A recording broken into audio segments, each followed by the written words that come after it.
William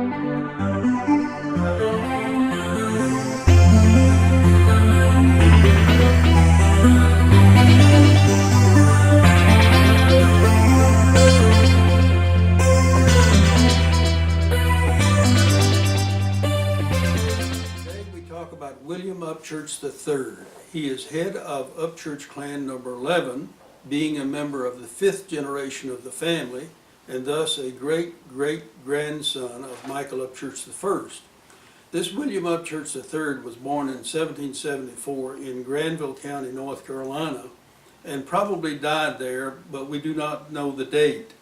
This William Upchurch III was a very elusive individual, and we have only 4 key footprints that we can turn to in the records to help us figure out how he fits into the family.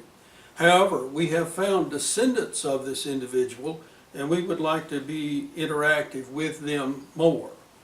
Now, the situation with this particular individual is that we have to do reverse engineering in a family history way.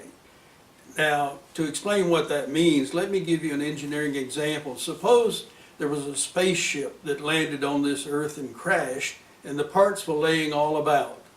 What would happen is that the engineers would come and they would begin to put it together to see what it looked like to begin with. Thus, they were doing reverse engineering.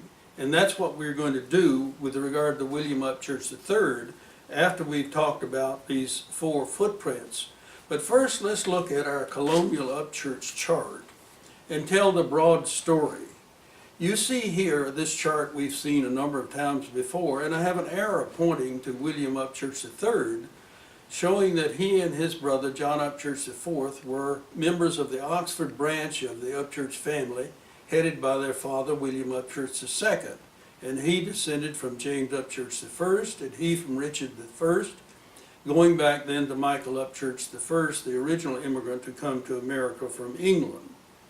Now, the situation is that these 2 brothers, William Upchurch II and Richard Upchurch II, were born in Brunswick County, Virginia, and came to North Carolina, where they were found on the tax rolls in 1755.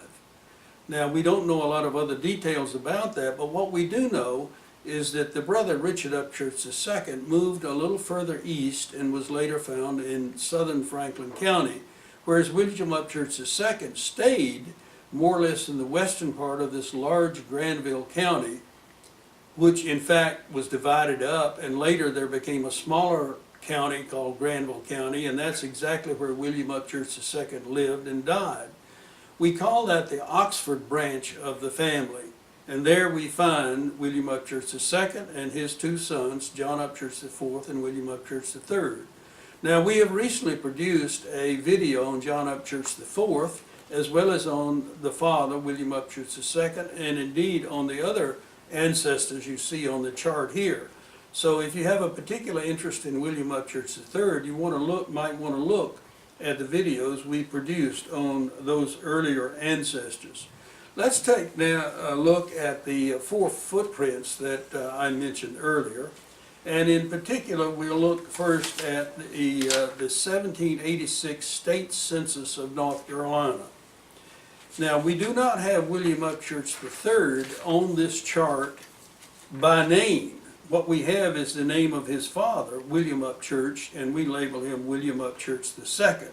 But if you look at the 3rd entry on this, you see a male who was 0 to 21 years of age, thus born between 1765 and 1786, which would fit to be a son born in 1774, and we declare this to be William Upchurch III. Now, if we advance the census record a little bit more and go to the federal census in 1800, we again find William Upchurch II heading a household with a number of individuals in it who are not named, but they're indicated by their sex and their age. I call your attention to entry number 4 here, which is a male, 16 to 26, born from 1774 to 1784, which would fit to be William Upchurch III, of whom we speak. So those are 2 of the places that we find William Upchurch, or at least a spot for him that fits. Now, the third footnote we find is one that's not so fortunate. On May 4th, 1801, he was cited as having a partner by the name of Phoebe Lindsay, and that they had a child born in Granville County, North Carolina. Now, our best knowledge is that that was a child born out of wedlock, and we know nothing more of that child as to whether or not it went by the name of Lindsay or Upchurch or whatever. We advance then to the fourth footnote that we find about William Upchurch III. And in 1808, at age 34, in Granville County, North Carolina, he married Henrietta Jenkins. That's a firm record, and as the best of my knowledge, that's the last time we find William Upchurch III on the record. I hope we will find more. The speculation is that they had one child, a son, and I'll have to return to that later by virtue of what we call our reverse engineering. And so now let's turn to reverse engineering and see how that works. And what it does is it goes back to a 1980 visit that I made to Annie Elizabeth Upchurch in Raleigh, North Carolina. I've done this many times when I've visited various locations where there might be Upchurches. Look in the phone book, give them a call. And I did give Annie a call, and she was delighted to hear from me, and in fact invited me to come to her house at 610 Willard Place in Raleigh, North Carolina. And there I spent 2 hours talking with her about her family. Now, she was born in 1902, and thus when I talked with her, she was about age 78, and she died in 1985, just a few years later. Now, while I was there, I so happened took a picture of her, and I'd like to show you this picture of Annie and her dog. She was a lovely lady, and at the same time I took a picture of her mother, which was on the wall, and here you see the picture of the mother. Now, I'd like to make a special reference to the mother because she was Annie Gertrude Bryan Upchurch, and she was a very successful and notable individual because she was on the Raleigh School Board for 25 years, and in fact was the first woman to serve on the Raleigh, North Carolina School Board. She is enshrined in history by virtue of the fact that her name appears on the cornerstone of Needham Broughton High School when it was built in, I think, 1929. And she was a member of the board, and thus her name appears there. Needham Broughton is the premier high school in Raleigh, North Carolina, and perhaps in all of North Carolina. So we're all very proud of that, and of Cousin Annie's participation in that particular event. Now, I'd like to tell you about Annie and her family, and in doing this, I'm making use of my notes that were made at the time of my visit. And here you see, I hold in my hand 2 pages of handwritten notes dated Monday, 25 February 1980, in which I scribble along of telling, writing as she spoke, what I could learn about her family. And I'll tell you, and I return to these notes often to try to sort out the family. And to remove some of the suspense, I will tell you that she's a descendant of William Upchurch III. So let's see how that all works out. But first, I want to tell you about Annie herself. She worked for 50 years at the Postal Union, which later became Western Union, which I don't know if it even exists today. She never married. She had 5 siblings. And those siblings and her parents appeared on the census records in 1900, 1910, and 1920. Now, I'm sure I can find more records of them as well if I go dig a little further. There was an interesting aspect about her family, in particular her brother Joseph Baldy Upchurch, because he, being an Upchurch, married an Upchurch. He married Lydia Upchurch, who is a member of the Nathan Upchurch I, Burtis Upchurch subclan. Now, so a member of the William Upchurch III clan married a member of the Richard Upchurch, of the Nathan Upchurch I clan, uniting these two clans. Now, further coincidence is that this Joseph Baldy Upchurch and Lydia Upchurch had a daughter, Evelyn Upchurch, who was a very close cooperator of mine for many years prior to her demise. She lived in Wilmington, North Carolina. Now, she did not have a lot to tell me about the William Upchurch III because her records didn't go back that far. You'll notice that I refer to Joseph as Joseph Baldy Upchurch. I, in fact, am not sure if his middle name was Baldy legally, but I do know that Baldy relates to Archibald Upchurch, and we will see that as a part of the family. So it could, in fact, have been Archibald as a middle name. Now let's go to a special relationship chart I have prepared based on part what I learned from Annie and part of what I learned from the records myself. So here you will see a somewhat expansive chart because I go all the way back to William Upchurch II, and he was head of the Oxford branch of the Upchurch family. And you see on this chart his two sons, John Upchurch IV and William Upchurch III, of whom we speak today. And I put this on the list because those are the only two sons or only two children we know that he had. We've already reported on John Upchurch IV, and you see on the chart there that John Upchurch IV had one son, Ambrose, and four grandchildren. Now we have voluminous records on these various individuals, and we'll pass on by them, but they all fit neatly into the idea of there being an Upchurch enclave at Oxford, North Carolina, in present-day Granville County.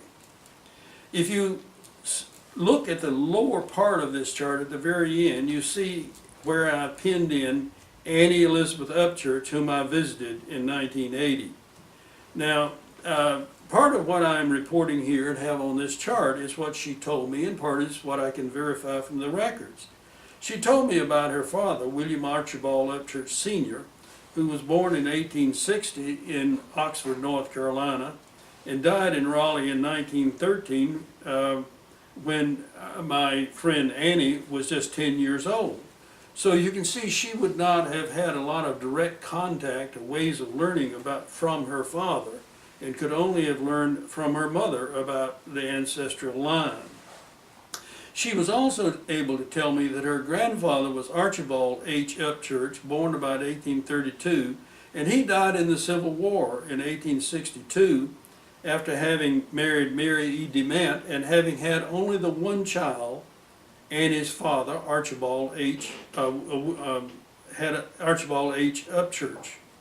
Let me get that straight now. This Archibald H. Upchurch is the one who died in the Civil War, and he was the grandfather of Annie. Now, so Annie could only take me back as far as her grandfather, Archibald H. Upchurch. And we know that he was domiciled in Oxford, North Carolina, as well as his wife, Mary DeMent. So how do we go back beyond that and go to the father of this Archibald H. Upchurch? Let's take a look at the lower part of this chart on section B and focus on it in some detail. Now, the father of Annie, William Archibald Upchurch Sr., who died in 1913, had moved to Raleigh, where he became prominent and where he died. According to Annie, he had no brothers or sisters. He had two farms in the Raleigh area, and one is of special interest to me because it was in the eastern part of Raleigh, in a spot where we know the Longview Gardens subdivision was developed by Clarence Poe, who is a very prominent agriculturalist. And in fact, Clarence Poe's home was built there in eastern Raleigh, and is still available today for people to rent and have parties. And it's a lovely part of Raleigh that is little understood. I was only able to visit it in recent years myself, having lived in the Raleigh area a long time. Now, with regard to earlier generations, we are back as far as Archibald H. Upchurch, born in 1832. Now, how do we know about who his father was? And what we do is we have to go back to the 1850 census of Granville County, North Carolina. And here are some tricky things to put together.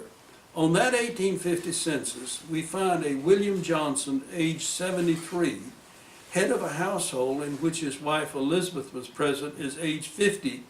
And interestingly enough, there was an Archibald Upchurch, age 19. Now, I think we can conclude from this that this Elizabeth Upchurch, being younger than her husband William Johnson, had in fact married an Upchurch earlier and had this child Archibald Upchurch in 1832, and that her husband, whom best we can say is Upchurch X, the son of William Upchurch III, died young or disappeared from the scene, leaving his wife Elizabeth with a young child, Archibald. She, of course, had to look out for herself and found this William Johnson, who was an elderly gentleman. Hopefully he had resources, and we find Archibald in that household. To cement this relationship, if we go another decade ahead to 1860, we find this same William Johnson Upchurch with the wife Elizabeth, and lo and behold, Archibald is still in the household, but he is now married and has a child. So I think this all fits together in a reasonable way. The only thing we don't know is who is that ex-Upchurch. We do not have a name to attach to him. It's sort of like our reverse engineering has come to a halt, because we've got the spaceship put all together except for the engine. We now need to know the engine, and that's Upchurch X, who was the son of William Upchurch III. So in conclusion, what we can say is that William Upchurch III lived and died in the area of Oxford, North Carolina, in the Upchurch enclave there in Granville County. He had one child, a son that we call X, and he married an Elizabeth, and they had a child named Archibald H. Upchurch, who died in the Civil War, and who was the grandfather of the Annie Upchurch, whom I visited. They had one son, William Archibald Upchurch Sr. and his father, who moved to Raleigh and prospered there. We hope to find more of the descendants of this family and to bring you more information in due course. Thank you for listening.